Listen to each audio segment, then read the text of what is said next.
Fala, futuro calouro, beleza? O meu nome é Breno Meira e o Calourologia hoje é de física.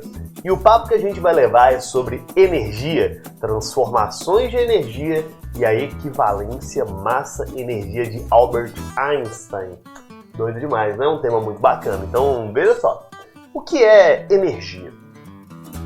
Se você pensou e não te veio uma definição na sua cabeça, 100%, não tem o menor problema, porque, de fato, energia é uma grandeza que não tem, assim, um consenso entre os físicos e cientistas sobre uma definição. Mas o importante sobre a energia é que nós entendamos as suas transformações e como é que elas se manifestam na natureza. Particularmente, eu sempre gostei de pensar na energia da seguinte forma. A energia é o que a gente usa para movimentar ou transformar a matéria. Por exemplo, um carro, para mudar a sua posição no espaço, para se movimentar, ele precisa de energia, ele precisa de combustível. E se você quiser, por exemplo, pegar algo sólido e transformar em algo líquido, ou algo líquido e transformar em algo gasoso, ou seja, transformar os estados físicos da matéria, você precisa também de energia. Ou seja, energia é o que nós usamos para mover ou transportar a matéria. Novamente, isso não é uma definição, isso é só uma forma de interpretar esse conceito. Tranquilo? Agora, vem comigo aqui no quadrinho para a gente conversar um pouquinho, que é o seguinte. A gente tem aqui algumas modalidades de energia, tudo bem? Mecânica, elétrica, térmica, sonora, luminosa, química e nuclear. E no nosso dia a dia a gente está o tempo inteiro transformando algum tipo de energia em outro tipo. Por exemplo, quando você liga uma lâmpada, o que a lâmpada ela faz? Ela pega energia na modalidade elétrica e transforma em luz. Entretanto, também há a produção de um pouquinho de calor. A lâmpada ela é uma transformadora de energia. Agora, em toda transformação tem um princípio que deve ser respeitado. Na natureza, nada se cria, nada se perde, tudo se transforma. Ou seja, a quantidade de energia inicial antes da transformação e final pós-transformação tem que ser a mesma. Não se pode perder ou criar energia em nenhum tipo de processo. Tá tranquilo? Quer ver? Vamos trocar uma ideia agora sobre um outro transformador de energia que a gente usa no nosso dia a dia. Por exemplo, um carro, né? Um carro ele transforma pra gente, por exemplo, energia química em mecânica, né? Energia mecânica é energia de movimento. E a energia química ela vem, por exemplo, do combustível que você coloca no carro, mas o carro ele também faz barulho, energia sonora, e ele também produz energia térmica, né? O carro ele esquenta bastante, tudo bem? Então o carro ele também é um transformador de energia e o princípio da conservação de energia também vale. A energia química inicial do sistema tem que ser igual à soma das energias mecânica, térmica e sonora que são produzidas durante a utilização e o movimento desse carro. Agora, o que tem de novo para a gente trocar uma ideia? Porque, olha só, quando a gente fala de energia mecânica, elétrica, térmica, sonora, luminosa, química, todo mundo entende bem, são conceitos bem comuns do dia a dia. Entretanto, a energia nuclear, ela não é tão bem entendida pela maior parte da população.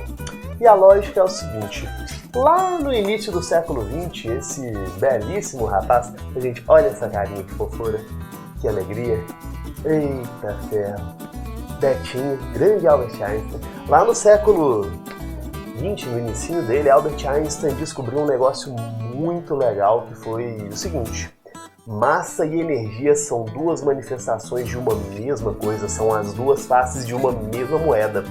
E o que Einstein descobriu foi que massa e energia podem se transmutar uma na outra. E ele representou isso, né? Ele expressou isso por meio de uma formulazinha muito conhecida, que é o E igual a mc ao quadrado. Eu tenho certeza que você já viu essa equação pelo menos uma vez na sua vida.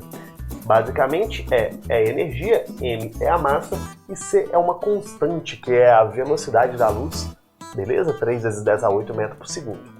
E basicamente, se você pegar, por exemplo, a massa do seu corpo, ok? E pudesse transformá-la toda em energia, você teria uma quantidade absurda de energia. Ô, gente, quando eu te digo que massa pode virar energia, energia pode virar massa, isso é um conceito físico, isso é comprovado, mas não é fácil. A gente vai discutir daqui a pouquinho duas formas de fazer isso. Agora, vamos para uma continha aqui só para você ter uma ideia, tá? Vamos fazer de conta que a gente vai pegar 1 grama de qualquer coisa e transformar integralmente em energia. Então veja bem, Energia é igual a mc ao quadrado. Ou seja, 1 grama equivale a 1 vezes 10 a menos 3 quilogramas, tudo bem? A gente não pode usar fora do sistema internacional para fazer a conta. E eu vou multiplicar isso por 3 vezes 10 a 8, que é a velocidade da luz, ao quadrado. Isso daqui vai dar um total de 1 vezes 10 a menos 3, 3 ao quadrado é 9, 10 a 8 ao quadrado é 10 a 16, e aí fazendo essa conta eu acho 9 vezes 10 a 13, tá? Energia sai sempre 1 joule. Crianças, deem uma olhada nessa potência, 10 a terceira. Olha a quantidade de energia que poderia ser produzida se você conseguisse transformar 1 grama de qualquer coisa em energia inteiramente. Gente, 9 vezes 10 a 13 joules de energia seria suficiente para manter 1000 lâmpadas de 100 watts ligadas por 30 anos, ou por abastecer 40 casas inteiras de energia elétrica durante um mês. Então perceba o poder da transformação de massa em energia. É coisa demais, é muito bacana, é show de bola. E aí, beleza. Breno, você falou assim que dá para fazer massa virar energia, mas que não é fácil, né?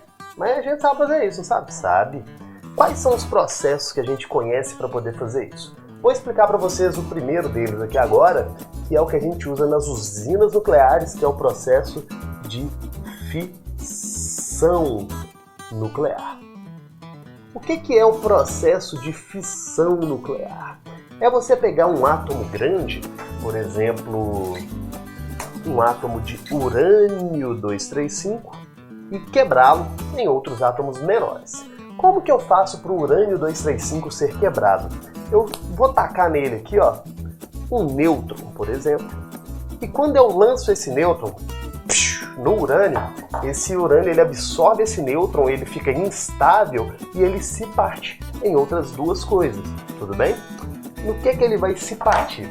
Ele vai virar 2 átomozinhos um pouco menores, ele vai se tornar bário e criptônio, por exemplo. O bário ele tem número atômico 141 e o criptônio 92. E para além disso serão liberados aqui também, ó, outros 3 nêutrons em movimento. Já te explico por quê que esses nêutrons eles são importantes aqui para o meu rolê, tudo bem? E beleza, Breno. Peguei o urânio, grandão, gordão, pesadão, quebrei em 2 átomos menores, saíram os nêutrons e beleza, cadê a energia? Veja bem, se você pega a massa inicial do sistema, do urânio, do nêutron e soma, você tem esse valor, 236,0526 unidades de massa atômica. Quando você pega a massa final, que é o bário, criptônio e 3 nêutrons, você tem esse valor aqui, 235,8373 unidades de massa atômica. E eu vou te fazer uma pergunta, esses 2 valores estão iguais ou estão diferentes? Ah, futuro calouro! Dá uma diferença de massa, meu irmão, e é aqui que Betinho fica doido. Sumiu 0,1,53 unidades de massa atômica. Breno, mas isso é muito pouco. Ô, gente, é muito pouco pra gente que é grande e gordo, né? Mas se você parar pra analisar, isso daqui é praticamente 1/4 de um nêutron que desapareceu no processo de fissão. E aí, como é que a gente faz para explicar o desaparecimento dessa quantidade de energia? Na natureza nada se cria, nada se perde, tudo se transforma. Massa e energia são as 2 faces de uma mesma moeda, e se sumiu massa, apareceu uma certa quantidade de energia nesse processo. Então é daqui que vem a energia do processo de fissão, da massa que some. E é isso que a gente usa, por exemplo, lá nas usinas nucleares. Ou, fala comigo, legal demais esse negócio, né? E quando você escuta falar sobre usinas nucleares e você ouve falar de lixo radioativo, por exemplo, é justamente esse bário e esse criptônio que são produzidos, que a gente não consegue fissionar eles e eles continuam emitindo radiação durante um certo tempo. Beleza? Breno, mas você falou que tinha um outro jeito de fazer também esse processo de gerar energia nuclear, né? Pois é, tem um outro que eu vou te explicar aqui também, que é o seguinte. Deixa eu apagar o meu esqueminha. E o processo é este daqui. Ele é chamado de fusão. Galera da minha idade aí com certeza pegou a referência disso que eu fiz. Pro resto das pessoas, desculpa. Tudo bem? Se você pega átomos, por exemplo, tipo o deutério e o trítio, que são isótopos do hidrogênio, você consegue, por meio de alguns processos não tão simples, jogá-los, né, um em direção ao outro. E quando você faz com que esses átomos se juntem, você gera um processo de fusão nuclear. A fusão é, ao invés de separar os átomos, eu vou juntar. E isso não é fácil, já vou te explicar por quê, tudo bem? E nesse processo de fusão, o que vai ser liberado? Por exemplo, no deutério e no trítio, que são os isótopos do hidrogênio, a gente vai ter a liberação de um átomo de hélio e você vai ter aqui também a liberação de um nêutron. E eu não vou fazer a conta agora de novo, mas se você somar a massa inicial e comparar com a massa final, você vai ver que dá uma diferença. A massa inicial é maior. E a gente sabe que se some massa, aparece o quê? Ó, energia. Essa energia, inclusive, ela é consideravelmente maior do que a do processo de fissão, tá? A fusão nuclear, energeticamente, ela é incrível. Gera muito mais energia do que a fissão. E uma outra vantagem dela é esses elementos que são produzidos após o processo acontecer, eles não são radioativos. E aí, fecha comigo aqui pra gente trocar uma ideia. Breno, se a fusão produz mais energia, se a fusão não libera lixo radioativo, por que a gente faz fissão?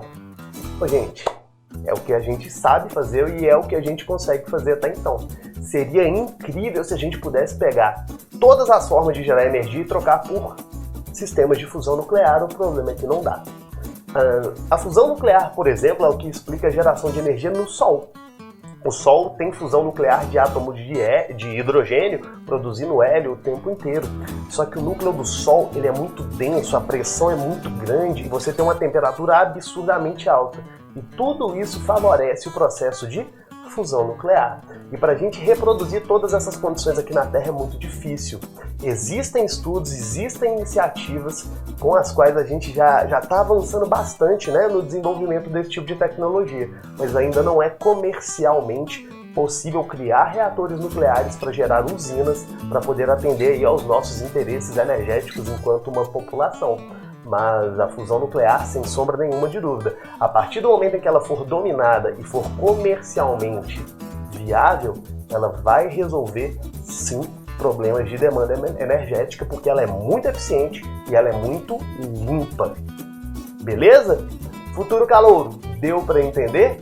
Fissão nuclear, fusão nuclear, transformação de massa em energia e... Nossa senhora! Ficou legal demais esse negócio, hein? Ó, acho que esse vídeo merece o seu like no canal, merece um comentário e merece você compartilhando o Calourologia com seus amigos e com todo mundo que você acha que vai se interessar por esse tema, hein?